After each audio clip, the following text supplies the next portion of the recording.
मित्रों, ओम नमः शिवाय। सावन का प्रथम दिन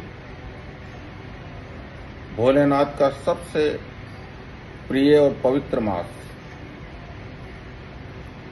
और ऐसा कहा जाता है कि देवशयनी 11 को षष्ठी के पालन करता श्री हरि विष्णु निद्रा में लीन हो जाते हैं और 4 मास तक षष्ठी का समस्त कार्य देवों के देव महादेव भोलेनाथ के संरक्षण में संचालित होता है।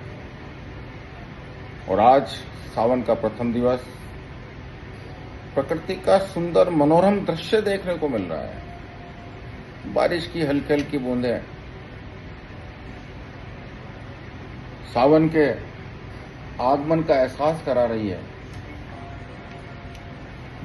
मैं समस्त राष्ट्रवासियों को, समस्त सनातन प्रेमियों को, समस्त भारतीयों को सावन के प्रारंभ होने का, सावन के प्रथम दिन के शुभ अवसर पर बधाई देता हूं और भोलेनाथ से प्रार्थना करता हूं इस राष्ट्र को निरंतर प्रगति की ओर अग्रसर करें, विश्व गुरु बनाने की ओर अग्रसर करें।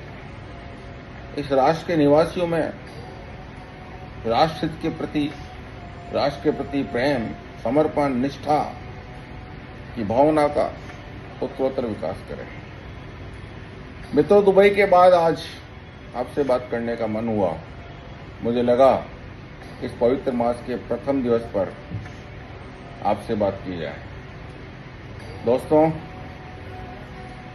जीवन बहुत कठिन होता है और ऐसा मानते हैं कि नियति, ईश्वर हमें वो देता है जो हमारे लिए उपयुक्त होता है और हम वो चाहते हैं जो हमें उपयुक्त लगता है। अब एक विचार करिएगा, वो सृष्टि का संचालक, वो सृष्टि का निर्माण करता, जिसने आप हम सबको इस धरती पर भेजा है, उसका निर्णय उत्तम होगा, सर्वोत्तम होगा, यह हमारी सोच के अनुसार लिया गया निर्णय, हमारी सोच के अनुसार चाहा गया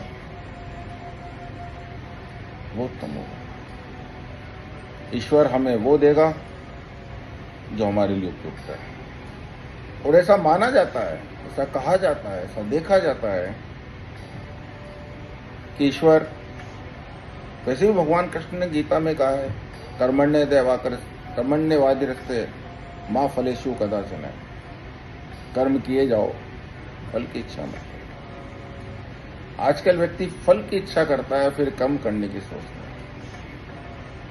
मैं समस्त मेरे राष्ट्रवासियों से ये अपेक्षा रखूंगा कि जीवन एक संघर्ष है, चक्रव्यूह रचे जाएंगे। ये कटु सत्य है कि महाभारत काल में भी चक्रव्यूह रचने वाले अपने थे और इस कलयुग में भी चक्रव्यूह रचने वाले अपने हैं। लेकिन जब हम अपने जीवन की बागडोर, जीवन के रथ का सारथी श्री कृष्ण को बना लेते हैं, नियति को बना लेते हैं, ईश्वर को बना लेते हैं, भोलेनाथ को बना लेते हैं, तो फिर जीवन के संघर्ष से क्या घबराना।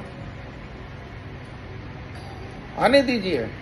सोना जितना आग में तपता है उतना ही तो कुंदन बनता है। संघर्षों से घबराइए मत, अपने लक्ष्य को निर्धारित रखिए, लक्ष्य के लिए कर्म करिए। हम इंसान हैं, निश्चित रूप से हमें कमियां होगी, निश्चित रूप से हमें अवगुण होंगे, निश्चित रूप से हम जब कार्य करेंगे तो कुछ गलतियां भी होगी, व्यक्ति को पहचानने में गलती होगी, व्यक्तियों का साथ लेने और देने में गलतियां होगी।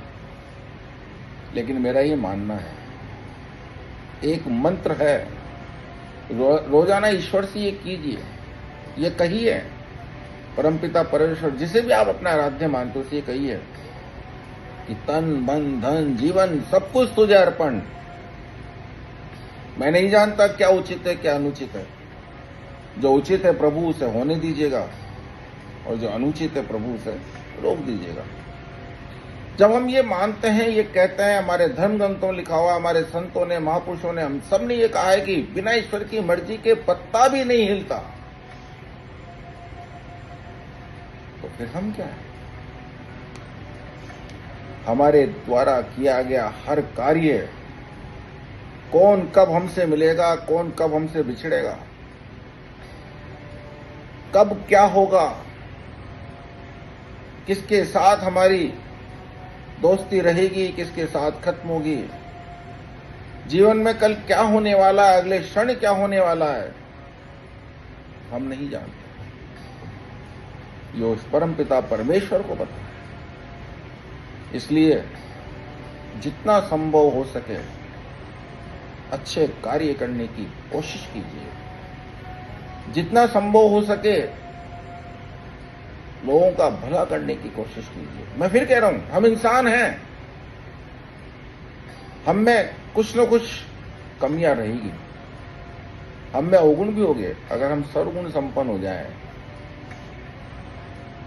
भगवान श्री राम ने, भगवान श्री कृष्ण ने मनुष्य रूप में अवतार लेकर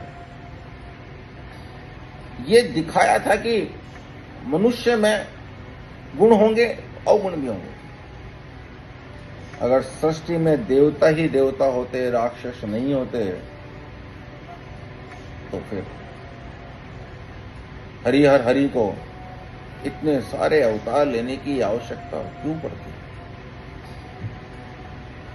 अगर सृष्टि में, संसार में अच्छाई होती,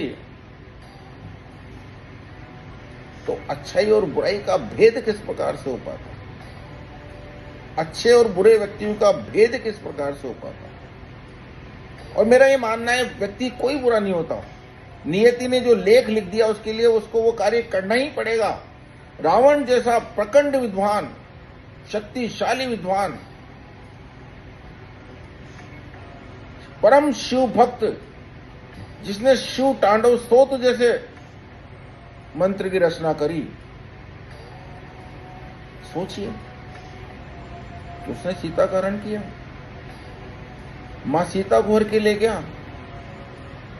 प्रभु श्री राम को उसका वध करना पड़ा, उसका संहार करना पड़ा।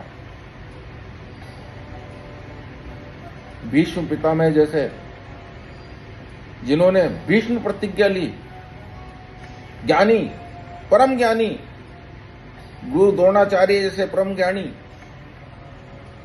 कर्ण जैसा प्रतापी सूर्यपुत्र, कवच कुंडल, अभेद कवच कुंडल के साथ जो प्रकट हुआ, नियति में लिखा हुआ था कि उनके हाथ से गलत कर्म होंगे, उसका उन्हें दंड भोगना पड़ेगा। इसीलिए तो प्रभु श्री कृष्ण ने अवतार लिया था। इसलिए महात्मा गांधी ने भी एक बात कही थी, बुराई को देखो, व्यक्ति को मत देखो। खत्म करना है तो बुराई को खत्म करना है। व्यक्ति से घृणा मत करिए, बुराई से घृणा करिए। मैं आज इस सावन के पवित्र अवसर पर सबसे यही अपेक्षा करूंगा, सबसे यही आशा करूंगा। ईश्वर ने